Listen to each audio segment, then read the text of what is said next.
Good morning to all of you and welcome back to my online classes. I am doctor Sukh Yadav. अब बच्चों, आज हम आप लोगों के लिए बहुत ही इम्पॉर्टेंट नोटिफिकेशन लेकर आए हैं रिगार्ड्स उत्तर प्रदेश राज्य टंडन ओपन यूनिवर्सिटी से पीएचडी प्रोग्राम के लिए डॉक्टर ऑफ फिलॉसफी एडमिशन 2021।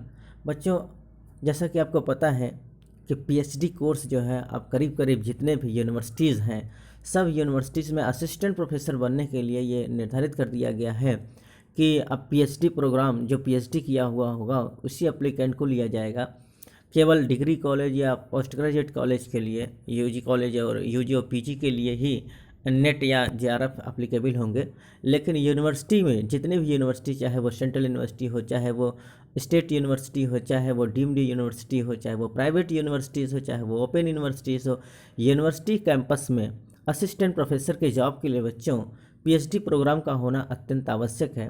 इसलिए इसका क्रेज बढ़ चुका है, इसलिए पीएचडी करना बहुत मस्ट हो गया है। अगर आपको असिस्टेंट प्रोफेसर बनना है और हायर एजुकेशन में रुख करना है तो डेफिनेटली है कि आपको पीएचडी करना चाहिए। तो आइए इस वीडियोस के माध्यम से हम ये जानना चाहेंगे कि पीएचडी का क्राइटेरिया क्या होता है, और साथ ही साथ हम यहाँ बात करेंगे उत्तर प्रदेश राज्य टंडन ओपन यूनिवर्सिटी से पीएचडी प्रोग्राम कैसे कराया जाएगा।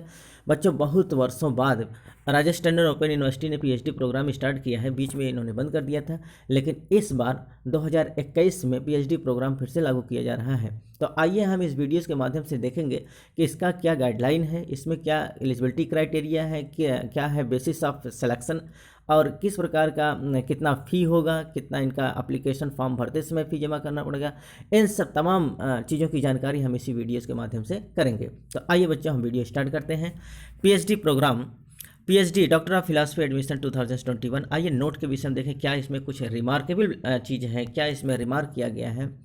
उत्तर प्रदेश राज्य Tandon open university Prayagraj announce admissions to PhD, that is the regular mode program 2021 session through a pre-PhD entrance test allowed by other required processes as per Uttar Pradesh Rajasthan Tandon Open University PhD guideline and ordinance. Apply online for pre-PhD entrance test till 31st December 2020. Check out the details of eligibility criteria, selection procedure, application fee, online application form, syllabus for entrance test, etc. The university website www.uprtou.ac.in. Application are also advised to see the Uttar Pradesh Rajasthan and open university PhD guideline and ordinance. बच्चों, इसमें ये लिखा गया है कि ये Uttar Pradesh Rajasthan and open university ने जो अपना फॉर्म अप्लाई करने के लिए दिया है तो वो स्टार्ट हो चुका है, और इसका जो प्री पीएचडी एंट्रेंस एग्जामिनेशन होगा बच्चों, जैसा कि यहाँ दिया गया है, आप देखेंगे कि ये लास्ट डेट जो है इसका 31 दिसंबर 2020 है। और जो इसका जो गाइडलाइन है बच्चों, हम आगे पढ़ते हैं क्योंकि यहाँ भी तो ये हमको ये पढ़ना बहुत ज़रूरी है। Important dates for PhD entrance test आपको हम बता दें।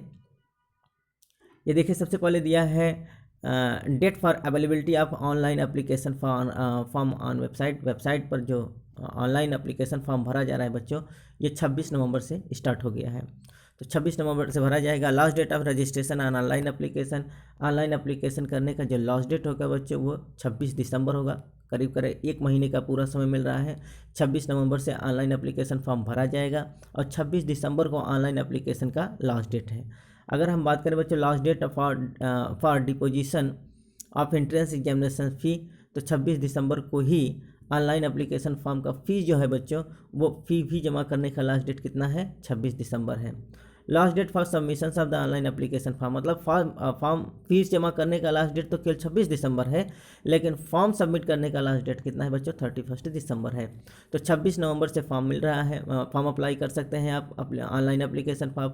फिर उसको भरने का जो समय है बच्चों, एक महीने का समय दिया है, अर्थात 26 दिसंबर 2020 को ऑनलाइन एप्लीकेशन फॉर्म भरने का लास्ट डेट होगा। और जो फ़ी जमा करने, फ़ी डिपोजिशन करने का लास्ट डेट है बच्चों, वो भी 26 दिसंबर है। लेकिन ऑनलाइन एप्लीकेशन का लास्ट सबमिशन जो डेट है, फॉर्म सबमिशन डेट है जो बच्चों, वो 31 दिसंबर है। Availability of entrance test admit card on the university website for downloading. अगर यूनिवर्सिटी की वेबसाइट पर आपका एडमिट कार्ड जो डाउनलोड होगा बच्चों, वो कब होगा, 12 जनवरी 2021 को, अर्थात नए वर्ष में बच्चों 12 जनवरी 2021 को आप यूनिवर्सिटी की वेबसाइट पर जाकर अपने एडमिट कार्ड को डाउनलोड कर सकते हैं। और एक जो इम्पॉर्टेंट खबर है बच्चों वो ये है, date of Uttar Pradesh Rajasthan open university PhD entrance test, जो एंट्रेंस टेस्ट होगा बच्चों कंबाइंड रिसर्च एंट्रेंस टेस्ट के रूप में, वो कब होगा बच्चों? 30 जनवरी 2021 को। 30 जनवरी 2021 का आपका एंट्रेंस टेस्ट हो जाएगा। Tentative date for declaration of Uttar Pradesh Rajasthan open university PhD entrance test result, अगर हम रिजल्ट की बात करें बच्चों तो 18 फरवरी 2021 को जो आप एंट्रेंस टेस्ट देंगे उसका रिजल्ट डिक्लेयर हो जाएगा। आइए हम बात करते हैं कि कितना फ़ी लगेगा। एप्लीकेशन फॉर्म भरने का जो फ़ी है बच्चों वो कितना है। Pre PhD entrance test fee is rupees 1,500, that is the 1500 रुपये for general OBC candidate and 1000 for ST SC candidate. मतलब जनरल और ओबीसी के लिए बच्चों 1500 रुपये इसका फॉर्म है फॉर्म भरने का, और जो एसटी एससी कैटेगरी के स्टूडेंट हैं उनके लिए 1000 रुपये लगेगा। The candidate will have to pay the entrance test fee via online mode only. जो कैंडिडेट हैं ये फ़ी को केवल ऑनलाइन मोड में ही जमा कर सकते हैं, किसी प्रकार का कोई चालान के माध्यम से या बैंक के माध्यम से, चेक के माध्यम से पैसा नहीं दे सकते हैं आपको केवल और केवल ऑनलाइन मोड में ही पैसा जमा करना पड़ेगा थ्रू डेबिट कार्ड या क्रेडिट कार्ड। ठीक बच्चों, तो लिखा गया है the candidate will have to pay the entrance test fee via online mode only, that is the via net banking और क्रेडिट कार्ड और डेबिट कार्ड एक्सेट्रा, या नेट बैंकिंग के द्वारा, क्रेडिट कार्ड के द्वारा या डेबिट कार्ड के द्वारा ही आप जो फ़ी है बच्चों वो पेड कर सकते हैं। अदरवाइज़ किसी प्रकार का कोई मोड यहाँ काम नहीं करेगा। This pre PhD entrance test fee will be non refundable. ये जो फ़ी आप 1500 रुपये या 1000 रुपये जो आपका लग रहा है ये किसी भी कीमत में रिफंडेबल नहीं है, ये नॉन रिफंडेबल फ़ी है। आइए बात करते हैं एप्लीकेशन प्रोसीजर्स के विषय में, कैसे एप्लीकेशन हम लोग करेंगे, कैसे एप्लीकेशन भरेंगे। Uttar Pradesh Rajasthan open university Prayagraj has release notifications for the eligible candidates for admission into PhD, that is the regular mode program for the academic session 2020-21. One can register and apply online pre-PhD entrance test. The online link for PhD entrance portal is www.uprtou.ac.in. Candidate can follow the following mentioned steps to fill the Uttar Pradesh Rajasthan Open University pre-PhD entrance test form. बच्चों ये आपको लिए नहीं है, ये जब आप form भरेंगे तब एप्लीकेशन फॉर्म भरने का जो प्रोसीजर है वो आपको इन स्टेप में दिया गया है। आप देख सकते हैं कि step number 1, step number 2, step number 3, step 4, step 5।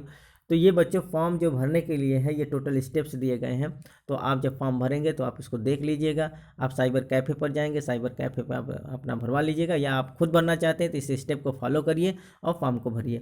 हम एक इम्पॉर्टेंट नोटिफिकेशन को देखना चाहते हैं, हम लोग जो पढ़ना है हम उसको बात करते हैं। और फॉर्म अप्लीकेशन भरने के लिए आप अपने से फॉर्म भर लीजिए या फिर साइबर कैफ़े से जाकर उनसे सहायता लीजिए। ठीक बच्चों, तो आइए हम बात करते हैं एलिजिबिलिटी क्राइटेरिया। क्या है एलिजिबिलिटी क्राइटेरिया, किसके माध्यम से हम लोग पीएचडी कर सकते हैं, क्या criteria Uttar Pradesh Rajasthan open university के ऑर्डिनेंस में है।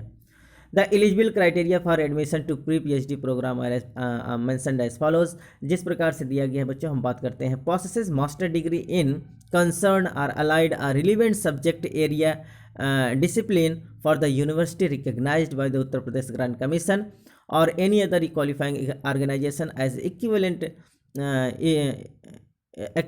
there to the such field to study as the notified for the purposes for time to time by the university with at least 55% mark and the 50% mark in the case of the ST SC OBC non-creamy layer and different abled and other category of candidate. बच्चों ये इसमें दिया गया eligibility criteria क्या है, इसमें कम से कम master degree होना चाहिए, पोस्ट ग्रेजुएशन की डिग्री होना चाहिए, और कितने परसेंट के साथ बच्चों, 55% के साथ। तो आपका जो कंसर्न सब्जेक्ट है, जिस सब्जेक्ट से आप पीएचडी करना चाहते हैं उसमें कितना परसेंट होना चाहिए मास्टर डिग्री में। आपने जो पीजी प्रोग्राम किया है, जो पोस्ट ग्रेजुएशन की डिग्री लिया है, उसमें आपका 50% एग्रीगेट होना चाहिए। लेकिन कुछ छूट है, किसके लिए है, ST SC OBC non creamy layer के लिए 5% का छूट है, अर्थात उनको 55% की जगह केवल 50% के लिए बाध्यता दिया गया है। अर्थात जो जनरल स्टूडेंट हैं उनके लिए 55% और जो ST SC OBC non creamy layer के स्टूडेंट हैं का एप्लीकेंट्स हैं उनके लिए 50% की बाध्यता है। ठीक बच्चों,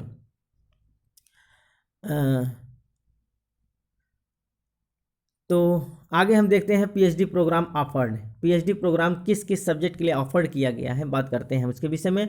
उत्तर Pradesh Rajasthan standard open university Prayagraj has offered PhD programme regular mode in various subjects for academic session 2021. In the subjects या subject code for the particular subjects and the number of the seats are given below. ये subject और उनके जो seats हैं बच्चों ये नीचे दिए गए हैं। हम आइए एक एक करके इनके विषय में बात करते हैं। सबसे पहले अगर हम बात करें बच्चों तो कंप्यूटर साइंस में इसका सब्जेक्ट कोड है 001 और इनमें नंबर ऑफ जो सीट्स हैं बच्चों, जो अवेलेबल सीट है जो आपको मिलेगा, टोटल कितने सीट पर आप एंट्रेंस देने जा रहे हैं, 4 सीट पर। अर्थात कंप्यूटर साइंस में टोटल नंबर ऑफ सीट्स 4 है और इसका जो कोड है 001 है। इसी प्रकार से अगर हम देखें तो एग्री बिजनेस मैनेजमेंट में क्या है बच्चों, इसका जो सब्जेक्ट कोड है 002 है और जो number of availability of seat है वो बच्चों 4 सीट है। अगर अगला हम देखें बच्चों न्यूट्रिशन फूड एंड डाइटेटिक्स में, तो न्यूट्रिशन फूड एंड डाइटेटिक्स में बच्चों जो नंबर ऑफ सीट्स है वो 2 है और सब्जेक्ट कोड है 003। अगला हम देखें बच्चों जर्नलिस्ट एंड मास कम्युनिकेशन में, इसमें जो सब्जेक्ट कोड है वो 004 है और नंबर ऑफ सीट्स कितना है बच्चों, 4 है। अगला हम अगर देखें बच्चों तो मेडिवल एंड मॉडर्न हिस्ट्री में जो नंबर ऑफ सीट्स है वो बच्चों 3 है। कितना है, केवल 3 है। अगर ये हम पॉलिटिकल साइंस की बात करें तो पॉलिटिकल साइंस में जो सीट है बच्चों वो 6 है, अर्थात अच्छा सीट है। कॉमर्स में अगर हम देखें तो कॉमर्स में नंबर ऑफ सीट कितना है, 2 है। अगर हम अगला देखें बच्चों business administration and business management में टोटल नंबर ऑफ सीट 2 है। एजुकेशन में बच्चों टोटल नंबर ऑफ सीट्स कितना है, 8 है। अर्थात शिक्षा शास्त्र में कुल नंबर ऑफ सीट कितने हैं बच्चों, 8 सीट है। अगर यहीं हम संस्कृत में देखें तो संस्कृत एंड प्राकृत लैंग्वेज, इसमें है total number of seat 3। Statics की बात करें तो स्टैटिक्स में नंबर ऑफ सीट्स कितने हैं, तो 2 हैं। हायर एजुकेशन हेल्थ एजुकेशन में नंबर ऑफ सीट्स कितने हैं, 4। और अगर हम देखें कि Hindi and modern Indian language की बात करें तो यहाँ 3 सीट्स है। तो बच्चों जितना यहाँ दिया गया है बस उतने ही सब्जेक्ट में आप फॉर्म अप्लाई कर सकते हैं, उतने ही सब्जेक्ट वाले स्टूडेंट को यहाँ मौका मिल सकता है। अदरवाइज इसके सिवाय किसी दूसरे सब्जेक्ट के लिए यहाँ कोई सीट्स नहीं है। तो जो हमने ये दिया है आप इसको एक बार फिर से देख लीजिए, इसको आप स्क्रीनशॉट भी ले लीजिए कि इन सब्जेक्ट में ही केवल पीएचडी प्रोग्राम करने का मौका मिल रहा है। ठीक बच्चों, तो ये नंबर ऑफ सीट्स हैं, ये नंबर सब्जेक्ट कोड है और साथ ही ये पूरे सब्जेक्ट हैं, किस सब्जेक्ट के कितने सीट्स हैं ये सामने दिया गया है। तो आइए हम और इनके डिटेल्स को देख लेते हैं बच्चों, और इनमें क्या दिया गया है। अगर हम इनके कुछ नोट्स को देखें, कुछ रिमार्केबल बातें क्या है।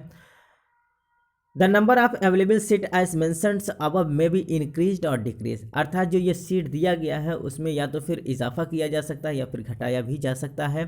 और cancelled as per availability of eligible research supervisor और एज द यूनिवर्सिटी पॉलिसी और डिसीजन। ये भाई बहुत इंपॉर्टेंट चीज़ है बच्चों, आप इसको जान लीजिए कि जो सीट दिया गया है इस सीट में या तो बढ़ोतरी हो सकती है या तो फिर घटाया जा सकता है और कैंसिल भी किया जा सकता है। यहाँ देखिए दिया गया है कि अर्थात इसको कैंसिल भी किया जा सकता है किसी भी सब्जेक्ट को, और वो डिपेंड करता है अवेलेबिलिटी ऑफ द सुपरवाइज़र। अर्थात अगर सुपरवाइज़र नहीं मिलते हैं, आपके लिए गाइड का व्यवस्था अगर नहीं हो पाता है तो उस कंसर्न सब्जेक्ट के सीट को कैंसिल भी किया जा सकता है या फिर उसके नंबर ऑफ सीट्स को घटाया भी जा सकता है, बढ़ाया भी जा सकता है। वो डिपेंड करता है कि सुपरवाइजर के अंडर में कितने पीएचडी प्रोग्रामर काम कर रहे हैं या कितना सीट उनके अंडर में बैकएंड है, ये उनके ऊपर डिपेंड करता है।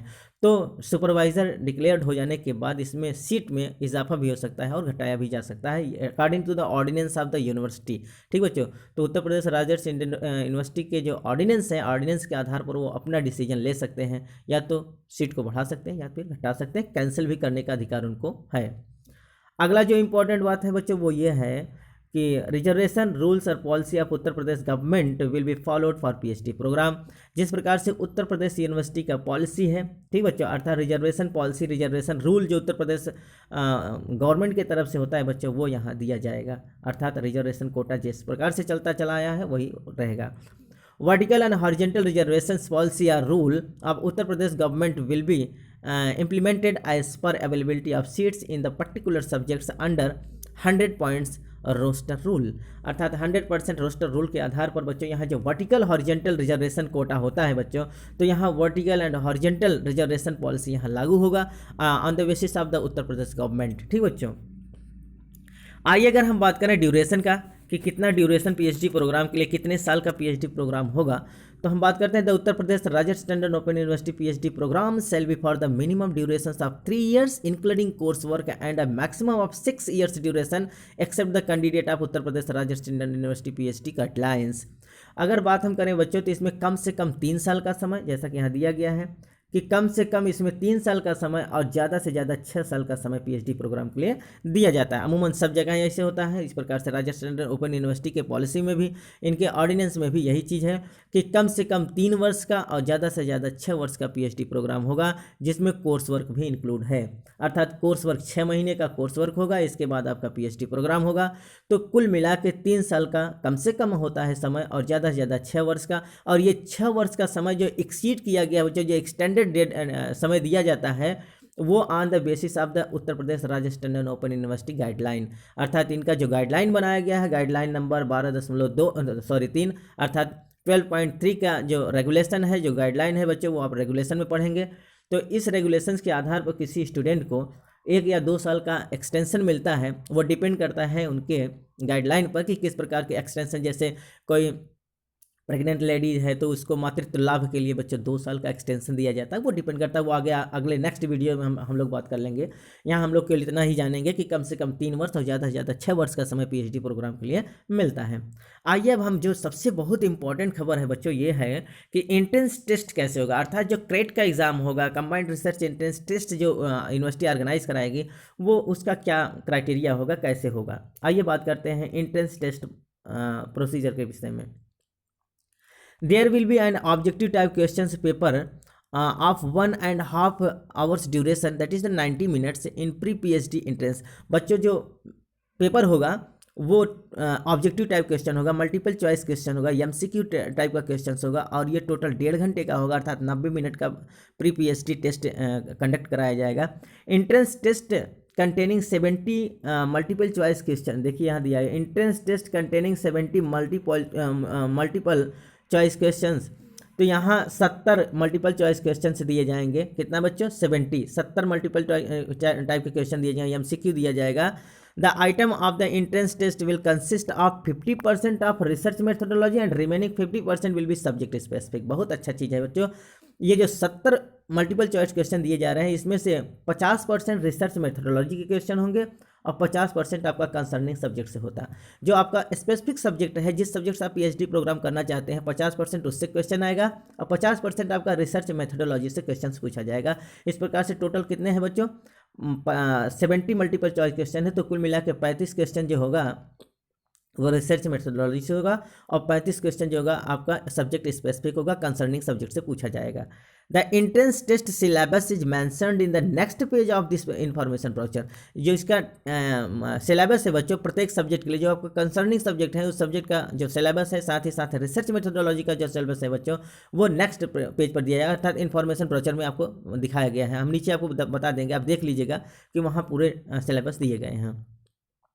The entrance test will be conducted at the university campus or examination center suited in Prayagraj city only as per number of examiners। यहाँ क्या दिया है बच्चों? जो एंट्रेंस टेस्ट होगा वो आपका अन्यत्र कहीं नहीं होगा, केवल और केवल यूनिवर्सिटी कैंपस में होगा। उत्तर प्रदेश राजस्थान इंडियन यूनिवर्सिटी का जो कैंपस है बच्चों, उसी कैंपस में आपका एग्जाम होगा।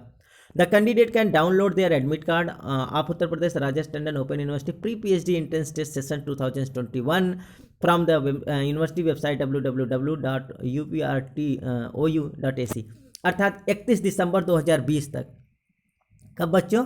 31 दिसंबर 2020 से आप यूनिवर्सिटी वेबसाइट पर जाकर, ये वेबसाइट दिया गया, इस वेबसाइट पर जाकर आप अपना एडमिट कार्ड डाउनलोड कर सकते हैं। ठीक बच्चों? कब बच्चों? 31 दिसंबर 2020 से आप यूनिवर्सिटी के वेबसाइट इस पर जाकर अपना एडमिट कार्ड डाउनलोड कर सकते हैं।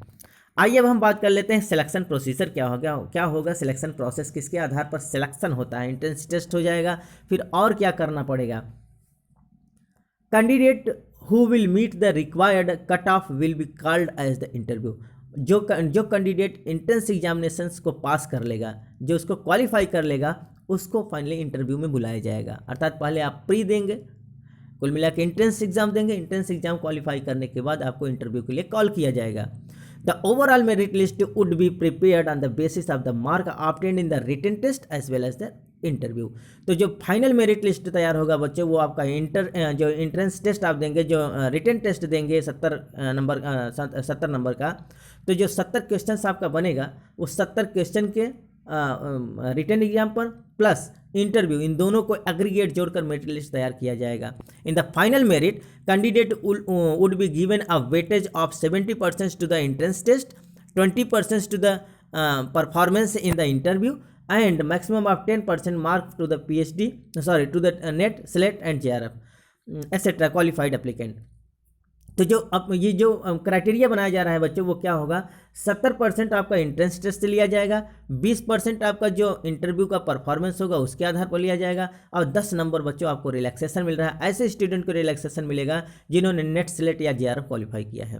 तो नेट, सेलेक्ट और JRF के बच्चों को 10% का वेटेज दिया जाएगा, 20% आपका इंटरव्यू से लिया जाएगा और 70% आपका एंट्रेंस टेस्ट से। इस प्रकार से सबको जोड़कर एक एग्रीगेट मेरिट बनाया जाएगा और वही होगा बेस ऑफ द एडमिशन। तो एडमिशन का जो बेस है बच्चों वो यही होगा। ठीक बच्चों, the procedure and criteria for the declaration of the result of Uttar Pradesh Rajesh Tandon open university pre PhD program comprises as following steps. तो इसमें जो ये क्राइटेरिया बनाया जा रहा है बच्चों, जो रिजल्ट का डिक्लेरेशन होगा वो इन्हीं के आधार पर किया जाएगा जो इसमें दिया जा रहा है। कौन दिया जा रहा है? पहला ये जो है बच्चों वो है स्टेप फर्स्ट में आप देखेंगे PhD एंट्रेंस टेस्ट। तो PhD एंट्रेंस टेस्ट के आधार पर, इंटरव्यू के आधार पर और फाइनल जो मेरिट लिस्ट बनाया जाएगा यहाँ मेंशन किया गया। आइए हम एक एक के विषय में देख लेते हैं। Uttar Pradesh Rajesh Tandon open university PhD entrance test will be merely qualified for the selection process to PhD programme. अर्थात PhD प्रोग्राम में एडमिशन लेने के लिए आपको एंट्रेंस टेस्ट किसी भी कीमत पे पास करना ही होगा। For this the candidate are required to obtain the minimum 50% mark on the entrance test to be conducted। अर्थात आप इंटरव्यू में तभी आगे बढ़ पाएंगे, इंटरव्यू में आप तभी जाएंगे जब आप रिटन एग्जाम में कम से कम 50% मार्क लाएंगे। अर्थात आप 50% मार्क आपको लाना ही पड़ेगा एंट्रेंस टेस्ट में, इसके बाद ही आपको प्रमोट किया जाएगा इंटरव्यू के लिए। तो इंटरव्यू में काल कब होगा? जब आप एंट्रेंस टेस्ट में 50% नंबर लाएंगे। अगला क्या है? अ relaxation of 5% mark from 50% to 45 shall be allowed for the candidate belonging to the SC, ST, OBC, non-creamy layer, different abled categories and other categories of the candidate as per the decision of the UGC form from time to time। तो यहाँ हमने बताया बच्चों कि आपको अगर interview में जाना है तो इंटरव्यू के लिए आपको रिटन एग्जाम में 50% मार्क लाना पड़ेगा, लेकिन रिलैक्सेशन उन स्टूडेंट को दिया गया है जो रिजर्वेशन कोटे में है, जैसे SC, ST, OBC, non creamy layer या और जो अनएबल्ड जो एप्लीकेंट हैं, जो जैसे फिजिकली हैंडीकैप्ड। ठीक बच्चों, तो इन सब के लिए 5% का रिलैक्सेशन दिया जा रहा है, अर्थात उनको 50 की जगह केवल 45% लाना अनिवार्य होगा। तो ऐसे स्टूडेंट जो जनरल कैटेगरी से बिलोंग करते हैं उनके लिए 50% लाना पड़ेगा, और जो ST, SC, OBC, non creamy layer हैं और कुछ अनएबल्ड जो कैटेगरीज के स्टूडेंट हैं उनके लिए 50 की जगह 45% रिटन एग्जाम में लाना मस्ट होगा। दूसरा स्टेप अगर हम देख लें बच्चों तो इंटरव्यू में क्या किया जाएगा? A research proposal in the area of research interest of the candidate applicants which will be submitted to the interview board.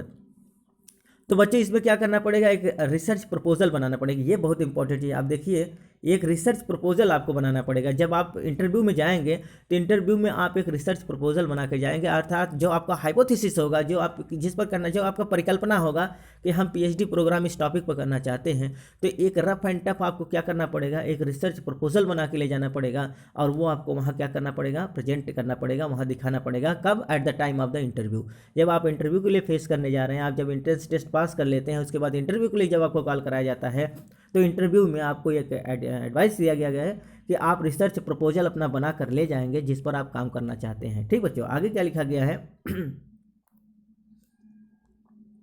A power point presentation of a said research proposal by the applicant must be presented before the interview board.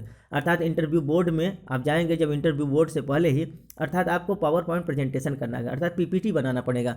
Power point presentation अगर बच्चों आप लोगों ने नहीं बनाया है तो cyber cafe पर जाके आप पावर पॉइंट प्रेजेंटेशन बना लेंगे। एक स्लाइड्स बनता है, अर्थात उस स्लाइड्स को आपको डिस्प्ले करना पड़ेगा, उसी के साथ आपको प्रेजेंटेशन करना पड़ेगा। तो आप पावर पॉइंट प्रेजेंटेशन वहाँ प्ले करेंगे, अर्थात वहाँ रिसर्च कमेटी में, जो वहाँ रिसर्च कमेटी बैठेगी, इंटरव्यू बोर्ड जो बैठेगा, वहाँ इंटरव्यू बोर्ड के सामने आपको पावर पॉइंट प्रेजेंटेशन करना है। किस पर? रिसर्च प्रपोजल पर, अर्थात जो आप रिसर्च प्रपोजल बना के ले जा रहे हैं उसका आपको पावर पॉइंट लेके जाना पड़ेगा और फिर वहाँ आपको प्रेजेंटेशन करना पड़ेगा इंटरव्यू के समय।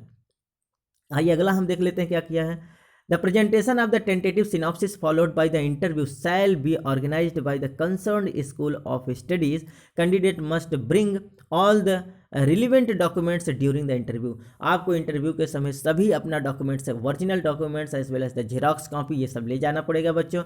और वहाँ आपके सिनॉप्सिस के लिए जो है वो इंटरव्यू के समय ही आपके सिनॉप्सिस के लिए एक कमेटी बनाई जाएगी, ऑर्गेनाइज्ड कमेटी, क्योंकि आपका जब एक रिसर्च प्रपोजल जो आप बना के ले जाएंगे, पावर पॉइंट प्रेजेंटेशन करेंगे, उसी समय आपका निर्धारित हो जाता है, आपके लिए गाइड का व्यवस्था किया जाएगा, गाइड अलॉटमेंट किया जाएगा और फिर आपको सिनॉप्सिस बनाने के लिए कहा जाएगा। तो ये आप जब जाएंगे तो वहाँ रिसर्च बोर्ड में अर्थात इंटरव्यू कमेटी के सामने जब आप फेस करेंगे तो वो सब आपको बताएंगे। आइए अगर हम तीसरा स्टेप देख लेते हैं, स्टेप नंबर 3 में क्या दिया गया है। As per availability of the seat, admission for PhD course work shall be given to the candidate on the basis of the merit list.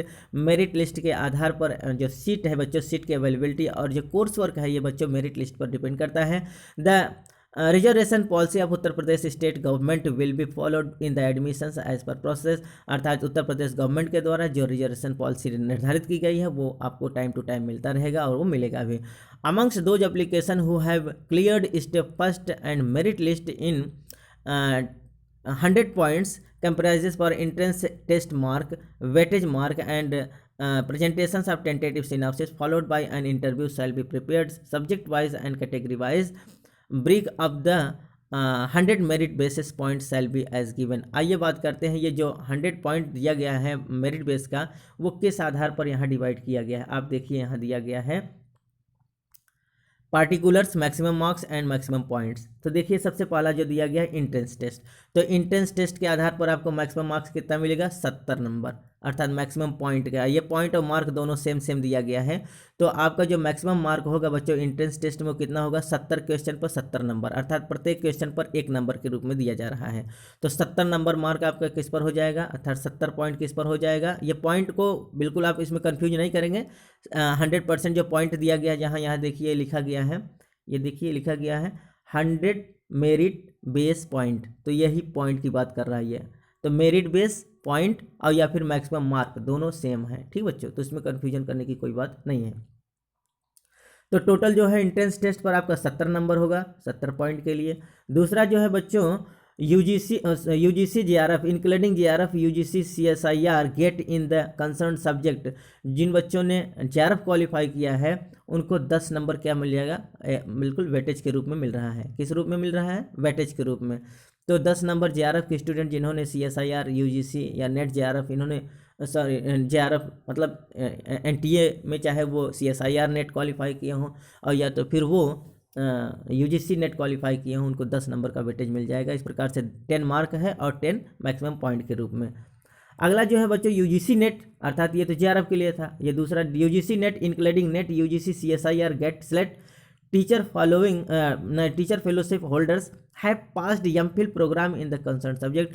ऐसे बच्चे जिन्होंने नेट क्वालिफाई किया है UGC CSIR के रूप में, गेट के रूप में, सेलेक्ट के रूप में, या फिर टीचर फेलोशिप होल्डर्स हैं और या तो फिर वो PhD प्रोग्राम कर चुके हैं, ऐसे स्टूडेंट के लिए भी 10 नंबर का वेटेज दिया जा रहा है। तो ये 10 नंबर जो बच्चों net JRF as well as the teacher fellowship और जो MPhil होल्डर्स हैं सब के लिए 10 नंबर का मार्क किस रूप में दिया जाएगा? वेटेज के रूप में दिया जाएगा। और जिन बच्चों ने नेट JRF का नहीं क्वालिफाई किया बच्चों, उनको ये 10 नंबर नहीं दिया जाएगा, अर्थात अगर कोई रफली PG प्रोग्राम के हैं तो उनको ये 10 नंबर का फ़ायदा नहीं मिल पाएगा। अगला तीसरा जो मोड बनाया जा रहा है बच्चों वो presentation of the tentative synopsis through the PPT and interview, अर्थात जो आप पावर पॉइंट प्रेजेंटेशन करेंगे वहाँ इंटरव्यू कमेटी के सामने और साथ ही साथ जो आप इंटरव्यू दे रहे हैं उस इंटरव्यू पर, अर्थात प्रैक्टिकल रूप में 20 नंबर है। तो आपका जो मोड ऑफ एडमिशन होगा बच्चों, जो आपका क्राइटेरिया है जिसके आधार पर आपका होगा वो 70 नंबर पर होगा, अर्थात जो आपका रिटन टेस्ट है वो बेसिस है, उसी के आधार पर होना है। क्योंकि ये तो प्रैक्टिकल है, इसमें 20 नंबर है तो 20 नंबर में सबको कम से कम 15 नंबर, 17 नंबर, 18 नंबर तो दिया ही जाएगा, 1 या 2 नंबर का अंतर आएगा। लेकिन आपको ज़्यादा से ज़्यादा मेहनत किस में करना पड़ेगा? इस रिटन एग्जाम में। 10 नंबर तो जितने भी नेट JRF के बच्चे उनको 10 नंबर मिल ही जाएगा, इसमें कोई कम किया ही नहीं जाएगा। तो ये 10 नंबर उनको वेटेज मिल रहा है जो नेट JRF है या एमफिल होल्डर है या फिर टीचर फेलोशिप में है उनको मिलता है, ठीक बच्चों। लेकिन जो रफली PG करके जा रहे हैं उनके लिए ज़्यादा मेहनत करना पड़ेगा एंट्रेंस टेस्ट में, ठीक बच्चों। तो 70 नंबर ये हो गया, 10 नंबर आपका जो हो गया वेटेज हो गया और 20 नंबर ये, तो कुल मिला के 100% मार्क 100 मार्क पर जो है एंट्रेंस टेस्ट होने जा रहा है, या मतलब काउंसलिंग होने जा रहा है, या आपका जो एडमिशन होगा बच्चों ये 100 मार्क्स पर होगा। तो आइए बच्चों अब हम देख लें, ये कुछ नोट है, कुछ रिमार्क हैं, इसके विषय में हम जान लेते हैं। In case of a tie, the first preference will be given to the candidate who secure higher percentage of the mark in PG program या PG examination. If the mark secured in PG, UG 12 classes and 10 classes mark are also same, then in the case of older candidate will be given priority. अगर बच्चों दो से ज़्यादा बच्चों का या कईयों बच्चों का जो मार्क्स होता है अगर सेम होता है, रिपीट होता है, तो उनको किस आधार पर प्रायोरिटी दी जाएगी? तो प्रायोरिटी दी जाएगी बच्चों सबसे पहले उनके किस पर? PG के प्रोग्राम पर, अर्थात PG में, अर्थात उन्होंने पोस्ट ग्रेजुएशन में कितना नंबर पाया है, जिसका पोस्ट ग्रेजुएशन में ज़्यादा नंबर रहेगा सबसे पहले उस स्टूडेंट को क्या दिया जाएगा? प्रायोरिटी दिया जाएगा एडमिशन के लिए। अगर मान लीजिए किसी ऐसे स्टूडेंट का जिनका UG का नंबर, PG का नंबर, 12 का नंबर, 10 का नंबर सब सेम आता है, तो उस कंडीशन में उस कैंडिडेट को प्रायोरिटी दिया जाएगा जिसका एज ज़्यादा होगा, अर्थात उसमें एज को प्रायोरिटी दिया जा रहा है। जिनका ज़्यादा एज होगा उस बच्चे को पहले बुलाया जाएगा एडमिशन के लिए, ठीक बच्चों। तो ये बेसिस है, अर्थात अगर नंबर सेम हो जाता है तो सेम नंबर हो जाने पर प्रायोरिटी किसको दिया जा रहा है? डेट ऑफ बर्थ, अर्थात जिसका एज ज़्यादा है उस एज के बच्चे को बुलाया जाएगा। The merit list would be displayed on the university website. जो मेरिट लिस्ट होता है बच्चों वो यूनिवर्सिटी के वेबसाइट पर आपको डिस्प्ले किया जाएगा, आपको देख सकते हैं, ठीक बच्चों। तो अगला जो है बच्चों इंपॉर्टेंट नोटिफिकेशन वो ये है कि रजिस्ट्रेशन कैसे होगा। तो रजिस्ट्रेशन के विषय में हम लोग बात कर लेते हैं, क्या कैसे करेंगे registration. After selection, the candidate shall be admitted to PhD coursework, and after successful completion of the PhD coursework, the candidate shall be provisionally enrolled for PhD program. अर्थात जब आपका इंटरव्यू हो गया, आपका एडमिशन हो जाएगा, तो उस समय आपको आफ्टर सिलेक्शन होने के बाद स्टूडेंट को PhD कोर्स वर्क में दाखिला लेना पड़ेगा, आपको कोर्स वर्क करना पड़ेगा। और जैसे ही आपका सक्सेसफुली कंप्लीशन हो जाता है कोर्स वर्क का, उसके बाद आपको प्रोविजनली इनरोल कर लिया जाएगा, अर्थात आपको इनरोलमेंट नंबर मिल जाएगा, तब आप PhD में इनरोल्ड हो जाते हैं। तो क्या होगा बच्चों, सबसे पहले आप जो सिनॉप्सिस का प्रेजेंटेशन देंगे, सिनॉप्सिस प्रेजेंटेशन देने के बाद आप कोर्स वर्क में दाखिला लेंगे। कोर्स वर्क जब आप पास कर लेते हैं तो कोर्स वर्क पास करने के बाद आपको इनरोल्ड कर लिया जाता है PhD प्रोग्राम के लिए। अगला हम देखते हैं बच्चों, दूसरा क्या इंपॉर्टेंट फैक्ट है वो ये है, candidate already holding MPhil degree and having clear the MPhil course work with at least 55 mark in aggregate and admitted to the PhD program shall be eligible to proceed to do research work leading to PhD degree in an integral program। अर्थात जिन बच्चों ने MPhil कर लिया है और वो PhD programme में दाखिला किया है, तो ऐसे बच्चों के लिए कोर्स वर्क में इजाफा मिल सकता है। ये बच्चों आप जब वहाँ जाएंगे तो वहाँ आपको बताया जाएगा, आपके गाइड बताएंगे कि आपको कैसे करना है। हालांकि ये बहुत ज़्यादा मायने नहीं रखता, वो आप जब वहाँ एडमिशन ले लेंगे तो आपको टाइम टू टाइम बताया जाएगा। All other candidates admitted to the PhD program shall be required to complete the PhD coursework prescribed by the concerned school or studies। अर्थात जिस कॉलेज से या जिस स्टडी सेंटर से आपको PhD प्रोग्राम के लिए इनरोल्ड किया जाएगा बच्चों, वहाँ आपका क्या होगा कि PhD कोर्स वर्क करने के लिए आपको वहाँ भेजा जाएगा। आप अपने गाइड के अंडर में, आपके गाइड जहाँ होंगे, जिस यूनिवर्सिटी से, जिस इंस्टीट्यूट से वो अटैचमेंट हो गए, जहाँ वो पठन पाठन करा रहे होंगे, वहीं से जाके आपको कोर्स वर्क करना पड़ेगा। उन्हीं के अंडर कस्टडी में, उन्हीं के अंडर रेगुलेशन में, उन्हीं के अंडर गाइडेंस में आपको काम करना पड़ेगा। तो कोर्स वर्क आपको वहीं करना पड़ेगा जिस स्कूल से आपको इनरोल कराया जाएगा, जिस गाइड के अंदर आपको इनरोल कराया जाएगा। Relaxation of 5% mark from 55 to 50% may be allowed for those belonging to the ST/SC candidate as per decision of the UGC NAR। कहने का मतलब बच्चों कि यहाँ PhD कोर्स वर्क के लिए आपको कितना परसेंट लाना पड़ेगा? 55% लाना पड़ेगा। लेकिन ST/SC OBC जो नॉन क्रीमी लेयर स्टूडेंट हैं उनके लिए 5% का छूट दिया जा रहा है, अर्थात उनको 55 की जगह 50% लाना होगा।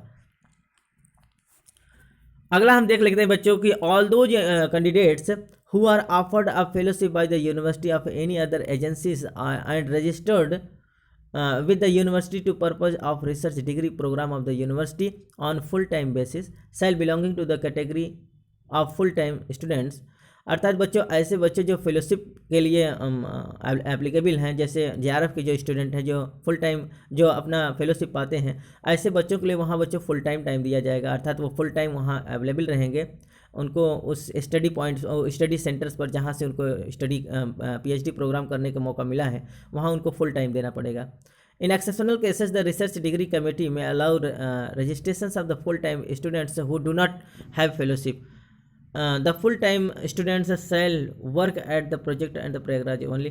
तो बच्चे जो फुल टाइम बच्चे हैं वो उनको एक प्रोजेक्ट पे काम करना पड़ेगा, ऐसे बच्चों के लिए जो फेलोशिप पाएंगे। ठीक बच्चों, सब के लिए ये नहीं है, फेलोशिप वाले बच्चों को वहाँ कंसल्ट करना पड़ेगा अपने गाइड से, और वहाँ जो बोर्ड ऑफ कमेटी है बच्चों, वहाँ बोर्ड ऑफ कमेटी से वहाँ बात करना पड़ेगा किस प्रकार से उनको रहना है। वो अपना जाके पर्टिकुलरली अपना बात कर लेंगे किस प्रकार से उनको फुल टाइम देना है कि नहीं देना है, किस बच्चे के लिए जो फेलोशिप पा रहे हैं, जो JRF पा रहे हैं, उनके लिए ये है।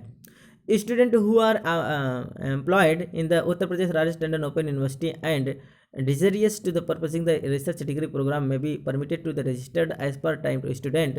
Generally, teachers and other academic staffs at the university will continuing the job shall belonging to the category। अर्थात ये उनके लिए है जो वहाँ के, अर्थात उत्तर प्रदेश राजेश टंडन यूनिवर्सिटी में जो एम्प्लॉयज़ हैं और वो PhD प्रोग्राम कर रहे हैं उनके लिए। आइए हम आगे बात करते हैं कोर्स वर्क के विषय में। कोर्स वर्क में क्या दिया गया है?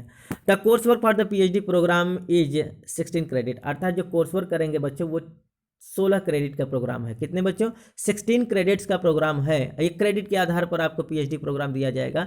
तो the course work for PhD program is 16 credits. तो PhD प्रोग्राम कितने क्रेडिट का है? 16 क्रेडिट का है। The student shall be deemed to have complete his her course work successfully if he obtained a minimum of 55% of mark in the coursework in order to the eligible to continue the program। अर्थात आपको course work में कितना percent पाना पड़ेगा बच्चों? 55% आपको लाना ही पड़ेगा, तभी आप आगे एक्सिट करेंगे।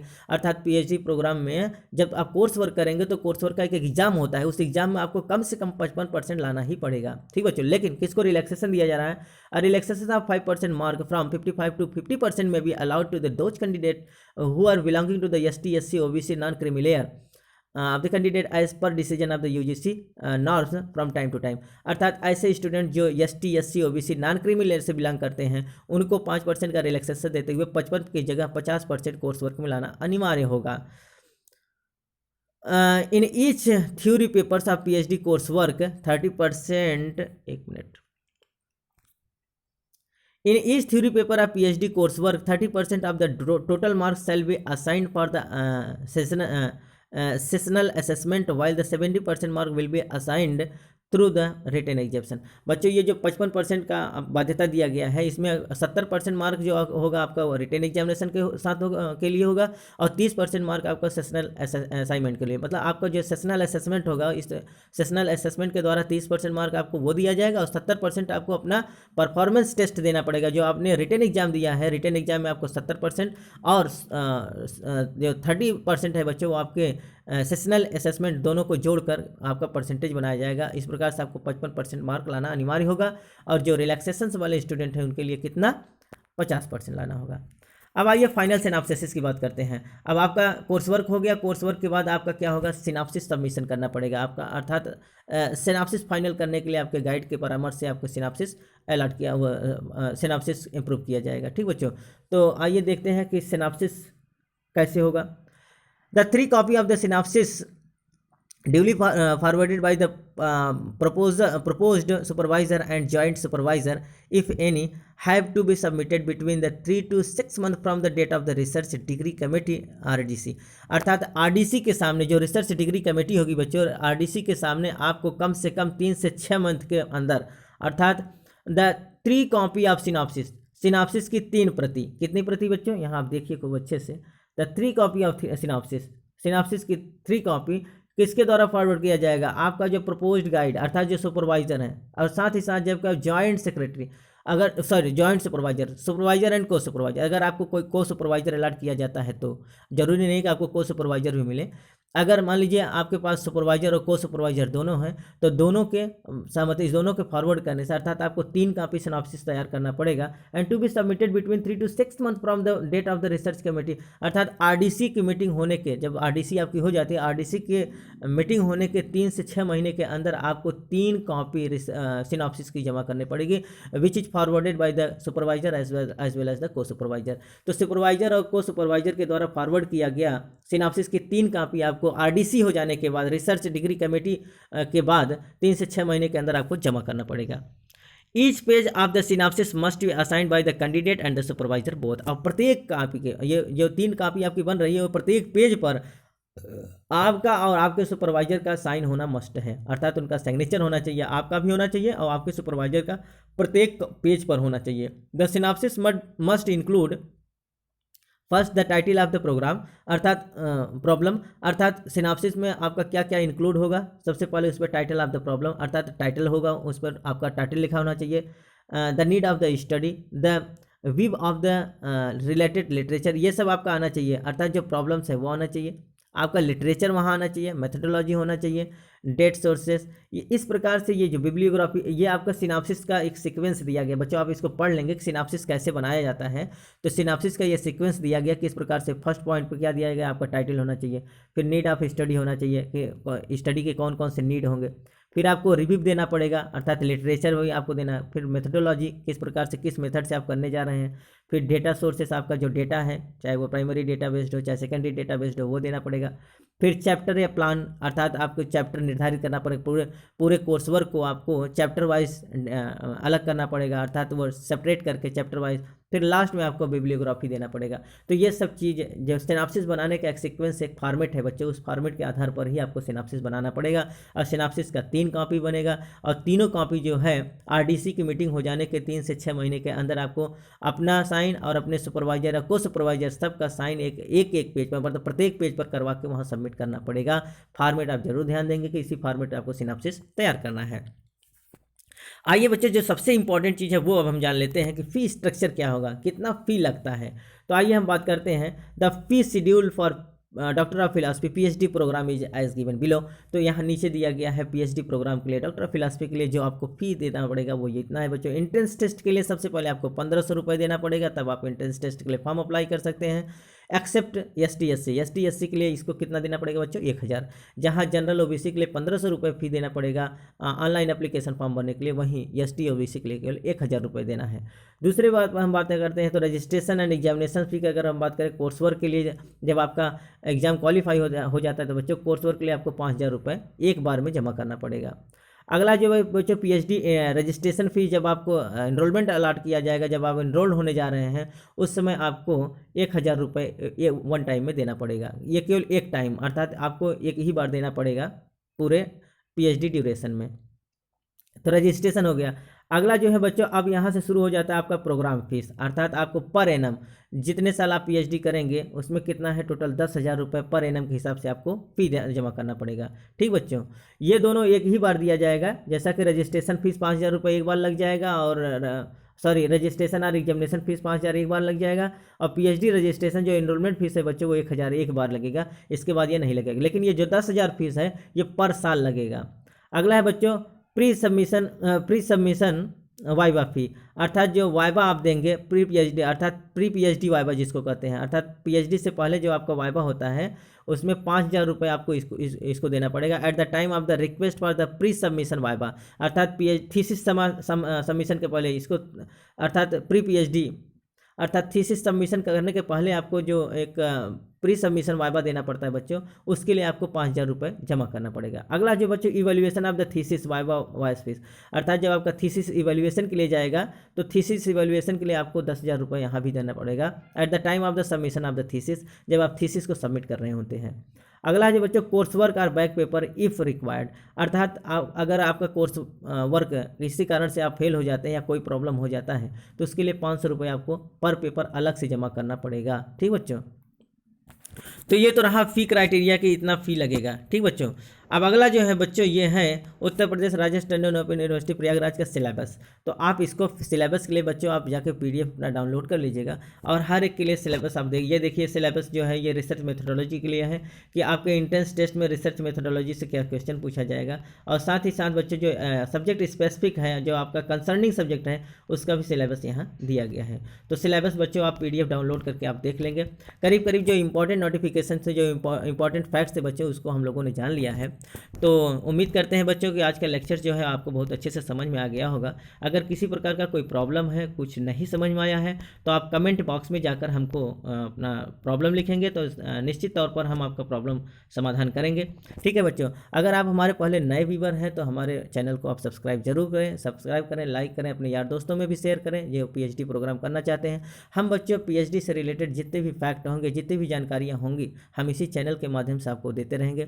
पीएचडी कैसे कराया जाता है, पीएचडी के लिए इंपॉर्टेंट जैसे आपको रिसर्च पेपर बनवाना है, रिसर्च पेपर छपवाना है, कैसे सेमिनार किससे कैसे कॉन्फ्रेंसेस सेमिनार कॉन्फ्रेंसेस कैसे किए जाते हैं, पीएचडी प्रोग्राम के लिए जो टेंटेटिव क्राइटेरिया है, जो गाइडलाइन आया है यूजीसी नॉर्म्स के लिए, जो 2009 संशोधित 2016 क्राइटेरिया है, इन सब के विषय में हम आपको टाइम टू टाइम बताते रहेंगे। पीएचडी प्रोग्राम से रिलेटेड जितनी भी जानकारियाँ होंगी बच्चों हम सब इसी चैनल के माध्यम से बताएंगे।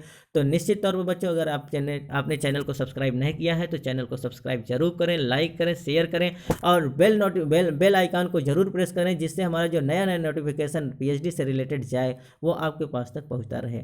तो हम मिलते हैं बच्चों नेक्स्ट वीडियोस में नेक्स्ट नोटिफिकेशन के साथ। तब तक के लिए बच्चों धन्यवाद।